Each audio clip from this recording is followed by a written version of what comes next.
Bismillahirrahmanirrahim. Assalamualaikum warahmatullahi wabarakatuh. Bihamdillahi wassalatu wassalamu ala rasulillah wa ala alihi wa sahbihi wa mawalah wa la hawla wa la quwata illa billahi wa ba'du. Kita lanjutkan kajian kita masih membahas Kitabul Jami' dan kita masuk pada hadis ke-10,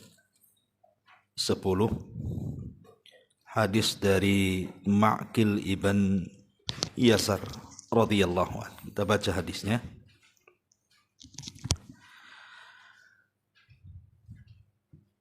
An Ma'qil ibn Yasar radhiyallahu anhu qala Sami'tu Rasulullah sallallahu alaihi wasallam yaqul ma min 'abdin yastar'ihi Allahu ra'atu wa huwa ghashun li ra'iyatihi illa harramallahu 'alaihi al-jannah muttafaqun alaih. Dari Ma'qil ibn Yasar radhiyallahu anhu dia berkata, aku mendengar Rasulullah sallallahu alaihi wasallam bersabda, tidak ada seorang hamba yang diberi Allah amanah untuk memimpin rakyat, kemudian dia meninggal dalam keadaan menipu rakyatnya, kecuali Allah haramkan sorga atasnya. Muttafaqun alaihi. Kemudian juga hadis yang ke-11-nya, wa an Aisyah radhiyallahu anha qalat qala Rasulullah sallallahu alaihi wasallam Allahumma man waliya min amri ummati syai'an fashaqqa alaihim fashkuk alaihi, akhrajahu Muslim. Dari Aisyah radhiyallahu anha dia berkata, Rasulullah sallallahu alaihi wasallam bersabda, ya Allah, barang siapa memegang sebagian urusan umatku, kemudian dia menyulitkan mereka, maka sulitkan dia ya Allah. Hadis ini dikeluarkan oleh Imam Muslim.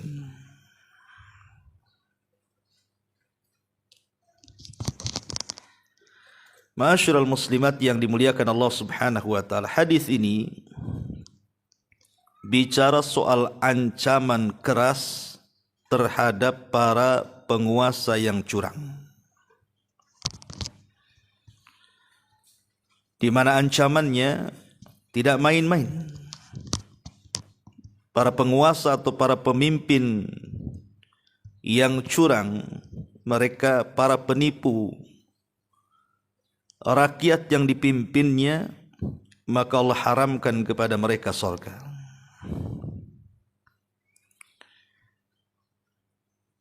Ma'asyiral muslimat yang dimuliakan Allah Subhanahu wa taala,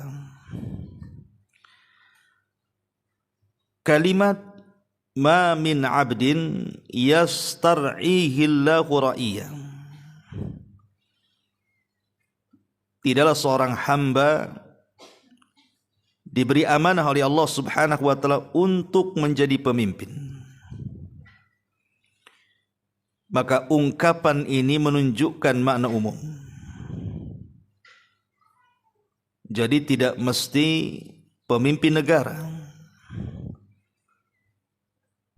Jadi mencakup kepada pemimpin yang mungkin tingkatnya lebih kecil dari pemimpin negara, sampai kepada pemimpin dalam rumah tangga. Jadi mulai dari pemimpin dalam rumah tangga atau mungkin lingkup kecil di atasnya seperti RT, RW, lurah, naik lagi ke camat, naik lagi ke wali kota, gubernur, sampai menteri, sampai kepada presiden, maka masuk pada ayat ini, pada hadis ini, bahwa siapapun yang diberi amanah oleh Allah untuk memimpin, kemudian dia curang dalam kepemimpinannya, kecuali Allah subhanahu wa ta'ala akan haramkan atasnya surga. Ada beberapa faedah yang kita bisa petik dari hadis ini. Pertama, dalam hadis ini terdapat ancaman keras terhadap para pemimpin yang tidak memperhatikan kepentingan orang-orang yang dipimpinnya, di mana mereka menjadi pemimpin itu hanya memperhatikan pribadinya saja, tidak pernah memperhatikan masyarakatnya. Dengan kata lain, pemimpin-pemimpin yang justru menyusahkan masyarakat, tidak pernah memberikan kemudahan kepada masyarakatnya, kepada rakyatnya, baik terkait agamanya atau terkait dunianya. Terkait agama, boleh jadi mungkin dia membuat aturan-aturan yang menyulitkan kaum muslimin untuk beribadah. Umpamanya, dilarang untuk sholat, dilarang untuk mengumandangkan azan keras-keras, menyulitkan untuk ibadah kepada Allah subhanahu wa ta'ala. Atau dalam urusan dunianya, mengambil hak-hak rakyatnya tetapi dia tidak pandai untuk membalas hak rakyatnya. Dia menuntut rakyatnya untuk membayar pajak umpamanya, walaupun hukum pajak sendiri jelas. Tetapi setelah kemudian rakyatnya memberikan uang-uang pajak mereka kepada pemerintah, tidak ada timbal baliknya. Justru uang-uang itu dikorupsi, masuk ke kantong-kantong pribadi mereka, sementara kesejahteraan rakyatnya tidak dipenuhi. Lah ini pemimpin-pemimpin yang seperti ini diancam keras dengan diharamkan kepada mereka surga. Yang kedua, ancaman dan azab pedih ini maksudnya ancaman bahwa orang ini tidak akan masuk surga atau diharamkan dari surga. Itu tertuju kepada para pemimpin yang curang dan khianat, yaitu apabila mereka mati dalam keadaan itu dan tidak sempat bertobat,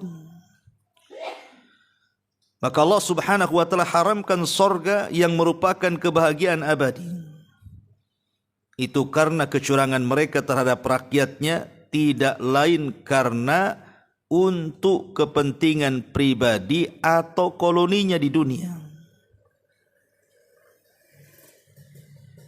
Jadi ancaman ini kalau sampai mereka mati, dan matinya dalam kondisi seperti itu,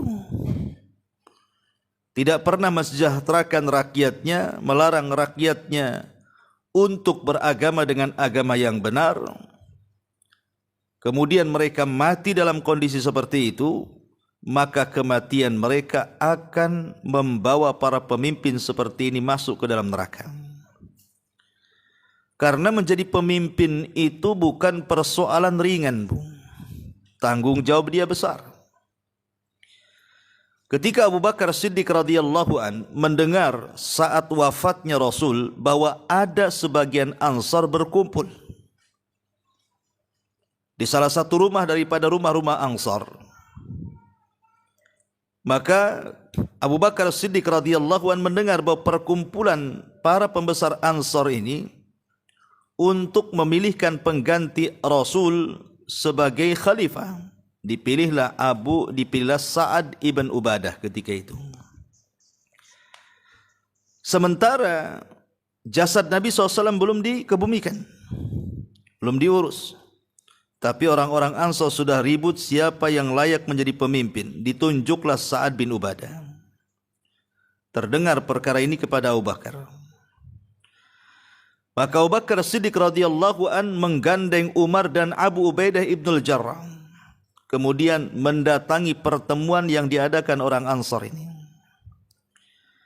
Maka Abu Bakar Siddiq radhiyallahu an menjelaskan kepada mereka bahwa kepemimpinan itu harus dari Quraisy, bukan dari Ansar.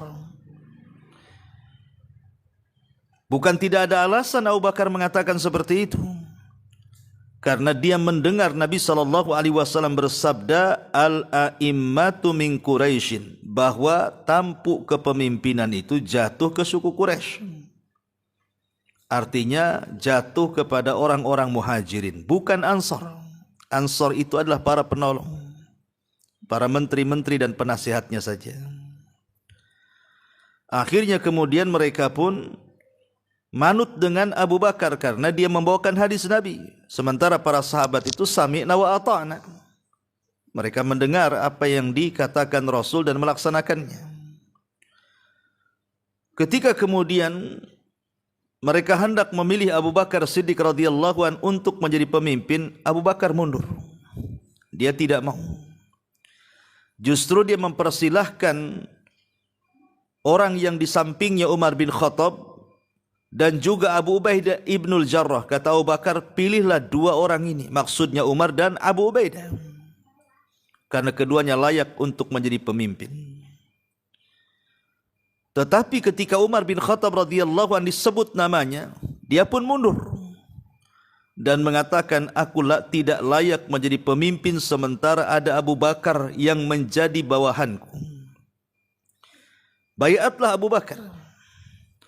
Akhirnya Umar langsung menggenggam tangan Abu Bakar, berbaiat, disusul dengan Abu Ubaidah dan disusul dengan para pembesar yang lainnya. Resmilah Abu Bakar dibaiat secara khusus. Baru kemudian setelah itu dibaiat secara umum di Masjid Nabawi, disaksikan semua para sahabat. Dari sini kita lihat bagaimana Abu Bakar menolak dan Umar pun menolak. Karena tahu menjadi pemimpin itu bukan sembarang. Kalau dia menjadi pemimpin yang adil, maka dia akan mendapatkan pahala orang-orang yang dipimpinnya sebanyak orang-orang yang dipimpinnya. Dia akan menanggung dosa. Isyarat dari surat Rasul ketika mengirim surat kepada seorang raja Romawi namanya Herakli.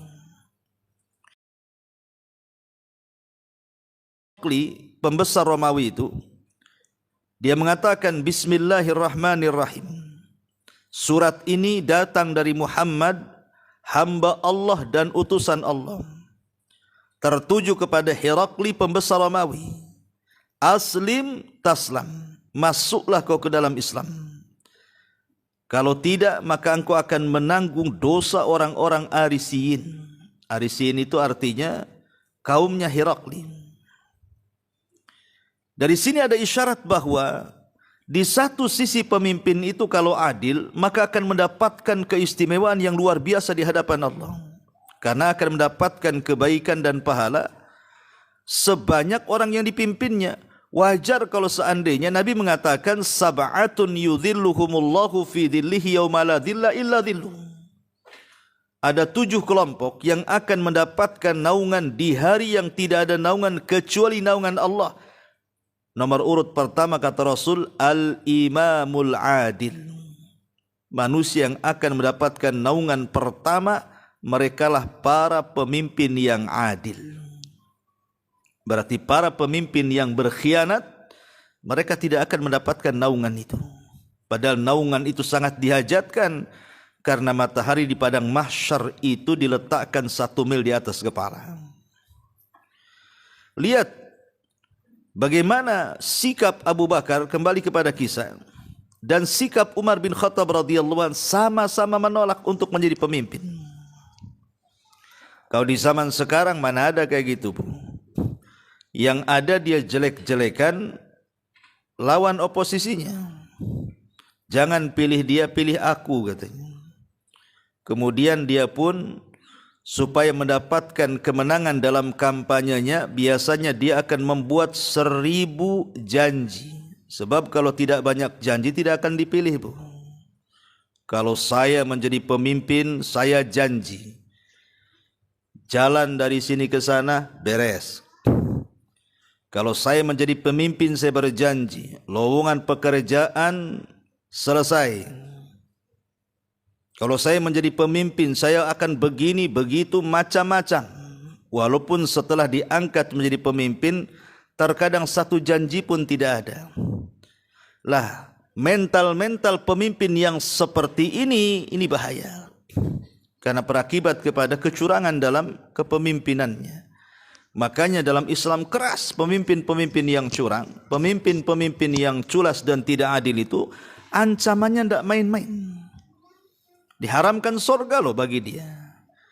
Makanya saya heran, di zaman sekarang justru berlomba-lomba orang itu ingin menjadi pemimpin. Entah di DPR, entah di MPR, entah di menteri-menteri dan sampai kepada presiden rebutan kursi. Mereka tidak paham di balik itu kalau dia adil memang dapat pahala besar. Tapi umumnya yang namanya pangkat jabatan itu adalah fitnah, ujian yang Allah berikan kepada seseorang. Kalau dia tidak tahan duduk di kursi itu, maka dia pasti tergelincir. Karena memang godaannya berat menjadi pemimpin itu. Ma'asyiral muslimat yang dimuliakan Allah Subhanahu wa taala, ini yang kedua. Jadi ancaman dan azab yang pedih itu ditujukan kepada pemimpin yang curang, yang apabila mati tetap dalam kondisi curang. Kemudian yang ketiga, banyak hadis yang menunjukkan bahwa perbuatan curang para pemimpin itu termasuk dosa besar. Termasuk dosa besar dan termasuk tindakan kemaksiatan yang sangat bahaya. Karena dampak buruknya akan menimpa dan menjalar ke pihak-pihak lainnya. Makanya Imam Ibn Battal berkata, jadi ancaman keras terhadap para pemimpin yang zalim ini, barang siapa yang menyia-nyiakan orang-orang yang ia beri amanah untuk mengurusnya, atau ia mengkhianati mereka, maka ia akan dituntut pada hari kiamat. Lalu bagaimana mungkin ia mampu untuk melepaskan diri dari kezaliman yang ia lakukan terhadap satu umat yang sangat besar. Lihat perkataan Imam Ibn Battal. Ibu, kalau ibu berbuat jahat dengan saya, mendolimi saya, urusannya cuma saya dengan ibu saja. Ibu ambil uang saya, nggak dikembalikan. Nanti urusannya hanya pribadi saya aja pada hari kiamat. Tapi kalau seorang pemimpin mengambil uang rakyat, urusannya dia akan berhadapan dengan sebanyak rakyat yang dipimpinnya. Bayangkan Indonesia ini, berapa jiwa yang hidup di negeri kita ini? Bukan ratusan, ribuan, sudah jutaan. Kalau seandainya jutaan manusia ini datang menghadap Allah Subhanahu wa taala, kemudian menagih janjinya dengan mengatakan, engkau sudah zalimi kami di dunia, kau suruh kami bayar pajak, tiba-tiba uang itu tidak kembali untuk mensejahterakan kami, malah kau gunakan untuk jalan sana, jalan sini, berpoya-poya sana, berpoya-poya sini, tak jarang untuk kemaksiatan, untuk mabok, untuk judi, untuk zina dan begitu seterusnya. Apa enggak capek dia? Baru satu orang nuntut, ngasih pahala, datang lagi yang lainnya. Yang lainnya pergi, datang yang lainnya. Jutaan orang akan menghadang dia. Inilah yang disebut sebangkrut-bangkrutnya orang bangkrut, Bu. Sekalipun pemimpin yang seperti ini, mungkin dia ahli sholat, mungkin dia ahli sedekah, mungkin dia ahli zakat, mungkin dia ahli haji, atau ahli-ahli ibadah yang lainnya. Tapi kalau di waktu yang sama dia menzalimi rakyatnya, dia mengambil hak mereka, tidak memberikan amanah kepada orang yang berikan amanah kepadanya, dia akan berhadapan dengan manusia banyak tuh. dipastikan dia akan bangkrut pada hari kiamat. Sebagaimana Rasul mengatakan, atadruna mal muflisu hadil ummah. Tahukah kalian siapa orang yang bangkrut di tengah-tengah umat ini? Sahabat mengatakan, ya orang yang bangkrut ya orang yang gulung tikar usahanya wahai Rasul. Orang yang bangkrut orang yang enggak punya uang. Kata Rasul, bukan itu hakikat bangkrut. Tapi hakikat bangkrut kata Rasul, seseorang datang menghadap Allah membawa segudang pahala salat, pahala zakat, pahala ini, pahala itu. Di sisi lain dia membawa dosa karena pernah mencaci maki fulan, menghina fulan, menumpahkan darah fulan, mengambil harta fulan, dan begitu seterusnya. Walaupun dia sudah sampai di kontor, tempat di mana mendekati pintu-pintu sorga, tapi karena kezalimannya terlalu banyak, bisa saja dia akan dihempaskan lagi ke neraka. Karena dia akan dituntut sebanyak rakyat yang dipimpinnya tuh. Bayangkan, apa enggak bangkrut dia? Ya. Ini yang ketiga. Yang keempat, Syekhul Islam Ibn Taimiyah rahimahullahu taala berkata dalam kitabnya As-Siyasah Asy-Syar'iyyah, berbagai hadis telah menunjukkan bahwa kepemimpinan adalah amanah yang harus ditunaikan. Dalam Sahih Bukhari datang satu riwayat dari Abu Hurairah radhiyallahu an. Nabi sallallahu alaihi wasallam mengatakan, "Idza duyyi'atil amanatu fantadiris sa'ah." Qala kaifa idha'atuha ya Rasulullah? Qala idza usnidal amru ila ghairi ahli fantadiris sa'ah. Kata Nabi SAW, bila amanah telah disia-siakan, maka tunggulah saat kehancurannya. Atau itu adalah pertanda dekatnya dengan kiamat. Datang seorang sahabat bertanya, Rasul, bagaimana maksud amanah disia-siakan itu? Kami tidak paham. Maka Nabi mengatakan, idza usnidal amru, kalau sebuah perkara itu, idza usnidal amru ila ghairi ahli, bila satu perkara itu dipercayakan kepada orang yang bukan ahlinya, dia tidak pandai memimpin, diangkat jadi pemimpin, mau pula dia, bahkan dia mengatakan angkat aku, padahal dia tidak ada bidang di situ. Dia tidak punya pengalaman, dia hanya ingin popularitas saja karena kebanyakan uang gitu ya. Fantadiris sa'ah, maka tunggulah kehancurannya. Tunggulah kehancurannya. Karena kata Imam Ibn Taimiyah rahimahullahu taala, para pemimpin ini adalah orang yang mewakili Tuhan, mewakili Allah terhadap hambanya. Jadi dia adalah wakil-wakil Tuhan yang ada di bumi.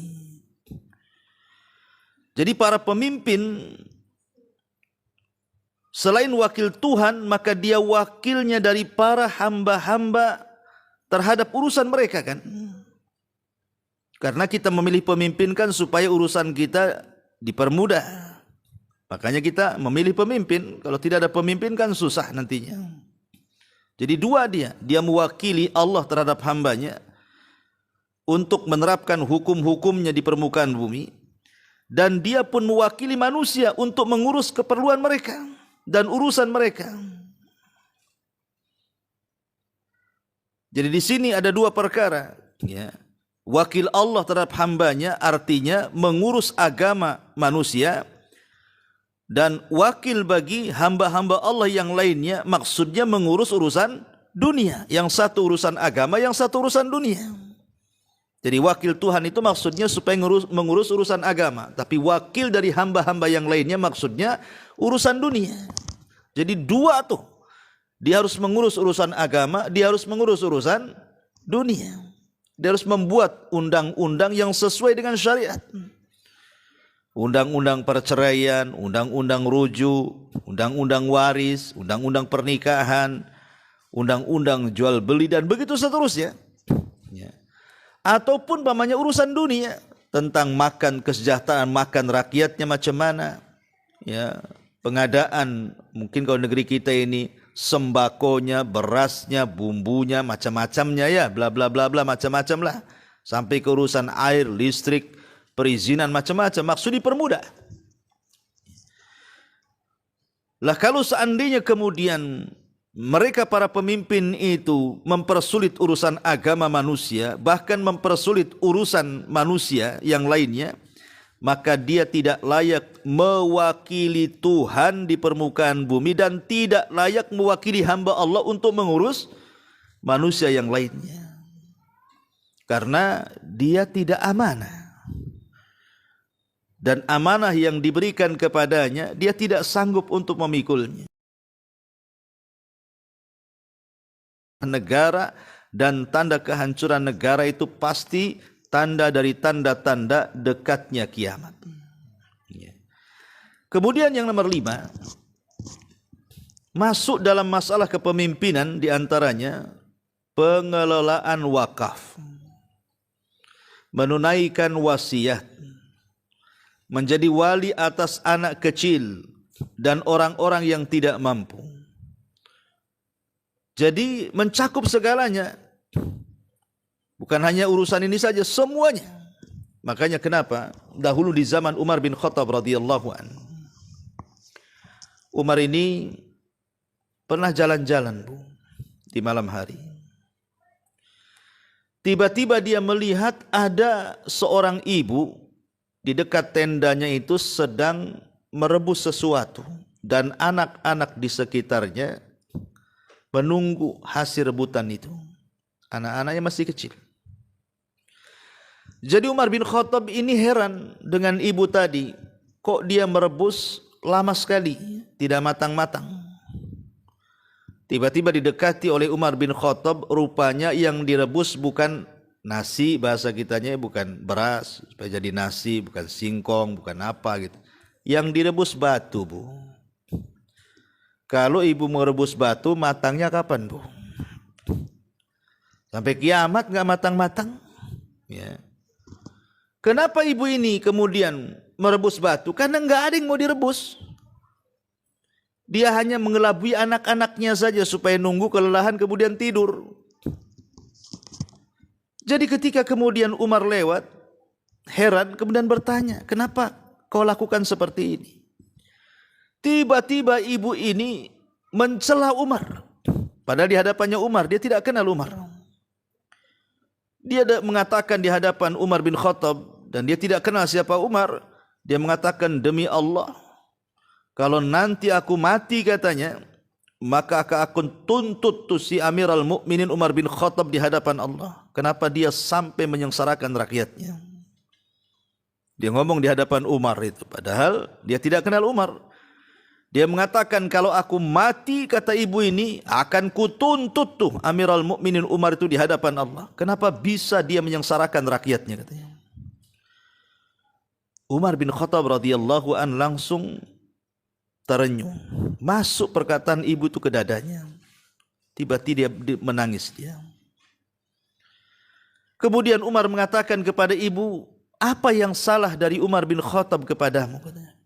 Apa yang saya dari khalifah? Kenapa engkau begitu dendamnya kepada khalifah sampai akan menuntut dia di hari kiamat di hadapan Allah?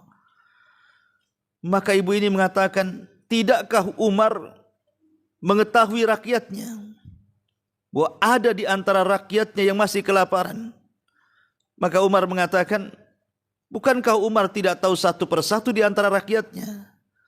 Maka ibu ini mengatakan, kenapa dia harus menjadi pemimpin kalau dia tidak tahu satu persatu rakyatnya? Tetap aku akan tuntut dia pada hari kiamat. Maka Umar pun mengatakan, kalau begitu tunggu dulu. Pergi Umar. Kemana? Menuju Baitul Mal. Setelah masuk ke Baitul Mal, diambillah beberapa karung gandum, dipikulnya sendiri. Ketika itu Aslam pembantunya mengatakan, ya Amirul Mukminin, biar aku yang mikul. Kata Umar, jangan. Ini tanggung jawabku. Kata Aslam, biar aku yang mikul. Kata Umar, apakah engkau akan memikul dosaku juga? Katanya.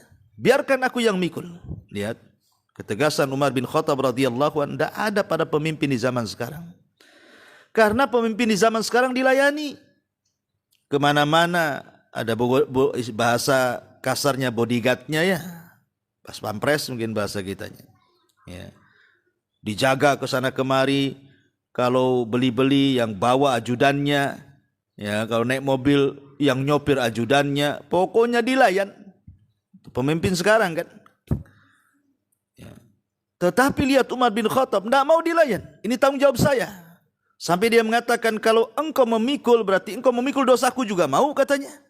Akhirnya Aslam terdiam. Umar sendiri yang memikulnya. Kemudian mendekati ibu tadi. Setelah dekat dengan ibu tadi maka Umar bin Khattab kemudian memberikan gandum untuk direbus. Subhanallah. Umar sendiri yang merebusnya. Dia yang menyalakan api.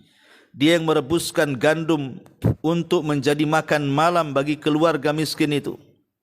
Sampai Umar bin Khattab merah pada mukanya karena tidak terbiasa dengan menyalakan seperti itu. Tapi ini tanggung jawab dia. Sampai-sampai Aslam mengatakan, ya Amiral Mukminin, biar aku yang melakukannya. Kata Umar, tidak, ini tanggung jawabku. Sampailah kemudian Umar bin Khattab radhiyallahu an berhasil memasak masakan untuk dimakan oleh keluarga miskin tersebut. Setelah kemudian masakan itu masak, maka dibangunkan anak-anaknya suruh masak. Baru setelah itu mereka pun bahagia, tertawa, akhirnya kemudian tidur. Barulah kemudian Umar mengatakan kepada Aslam, kenapa aku lakukan seperti ini? Karena aku yang membuat mereka menangis, aku pula yang harus membuat mereka tertawa. Aku yang membuat mereka menangis karena kebijakanku tidak sampai kepada ibu ini. Maka sebagai tebusannya aku harus membuat mereka tertawa. Itulah pemimpin. Ya. Pemimpin seperti itu. Kalau seandainya rakyat itu susah, kewajiban pemimpin harus menyenangkan rakyatnya karena dia yang dipilih oleh rakyat. Ma'asyiral muslimat yang dimuliakan Allah Subhanahu wa taala. Tapi kalau tidak demikian, maka Rasul mengatakan kullukum ra'in wa kullukum mas'ul an ra'iyati. Masing-masing kalian adalah pemimpin dan masing-masing diri kalian akan dimintai pertanggungjawaban tentang apa yang dipimpinnya. Nauzubillah. Kalau sampai seseorang menjadi pemimpin dan tidak memiliki tanggung jawab, maka akan ditanggung sendiri kelak pada hari kiamat apa yang sudah dipimpinnya. Ma'asyiral muslimat yang dimuliakan Allah Subhanahu wa taala. Ini pada hadis yang ke-10. Jadi hadis ini saya katakan umum. Ini kan saya contohkan pemimpin yang besar.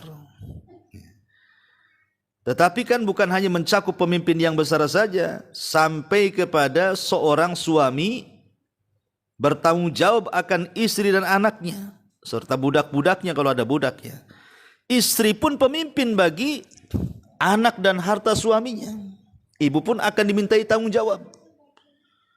Karena seorang ibu juga umul madrasah, Bu ya. Ibu itu kan madrasahnya anak-anak.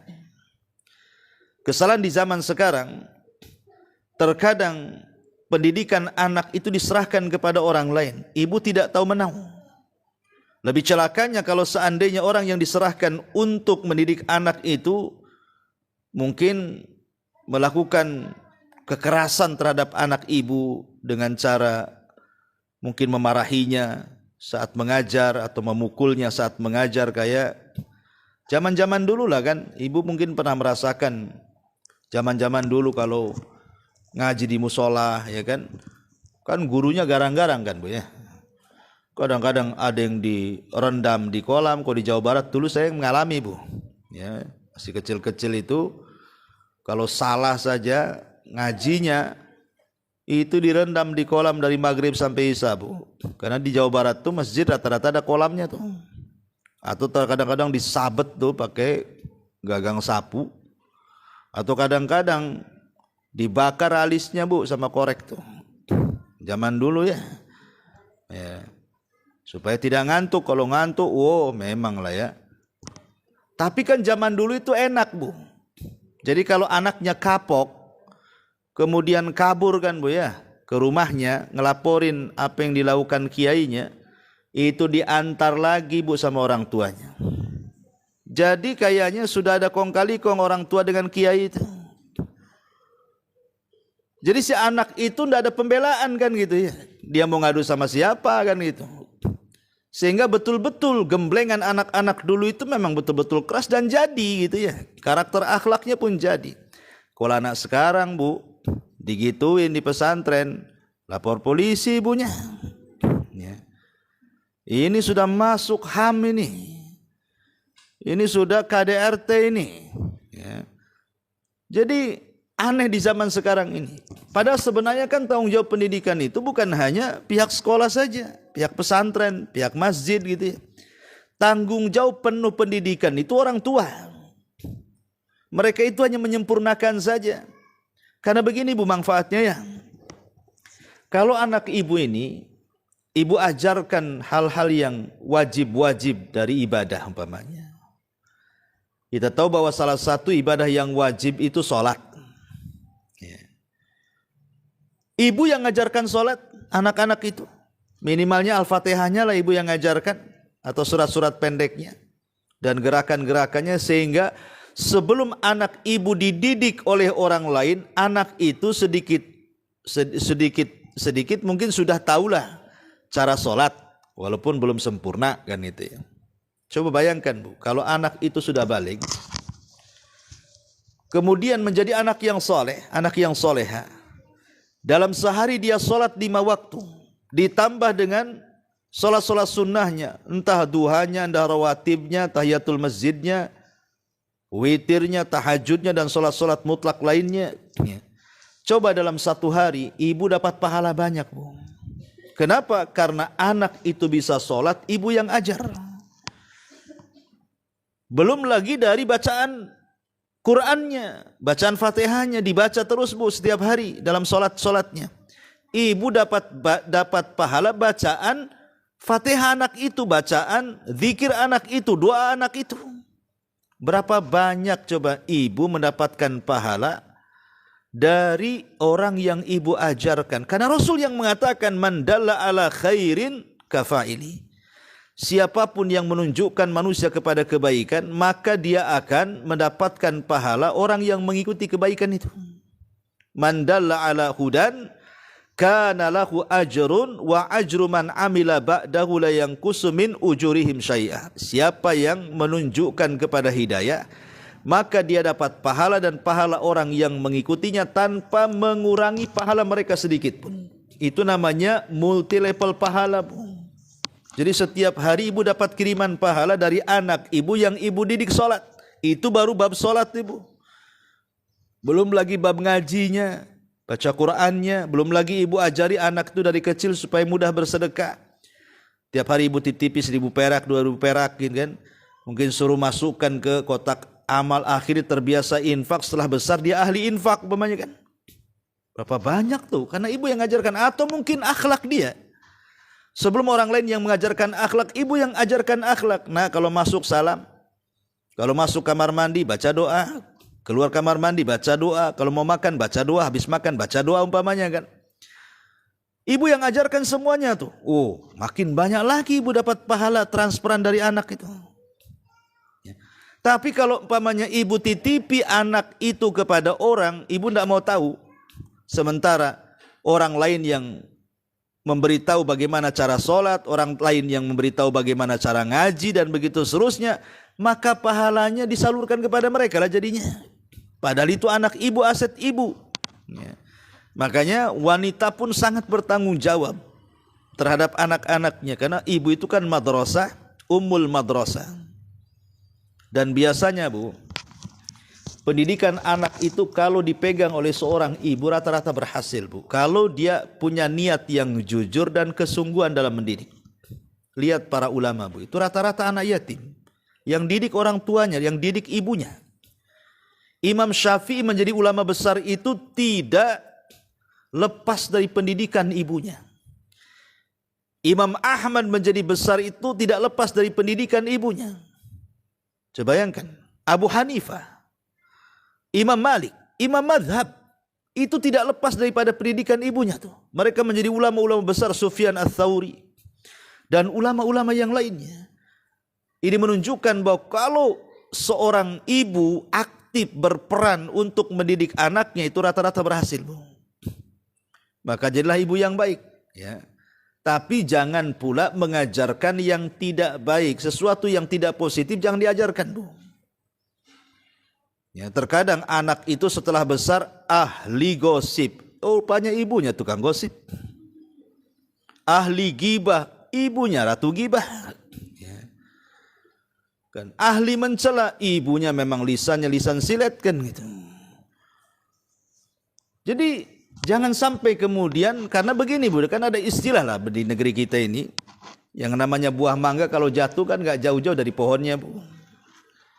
Ya kalau dia cerewet wajar lah ibunya ember kan itu. Ya rata-rata kan begitu, Bu, walaupun tidak semua. Kadang-kadang pula buah mangga jatuh di pohon durian kan itu ya. Oh, rupanya ibunya cerewet, anaknya pula pendiam. Ibunya ahli gibah, anaknya pula pendakwah kan itu. Ya adalah yang seperti itu gitu.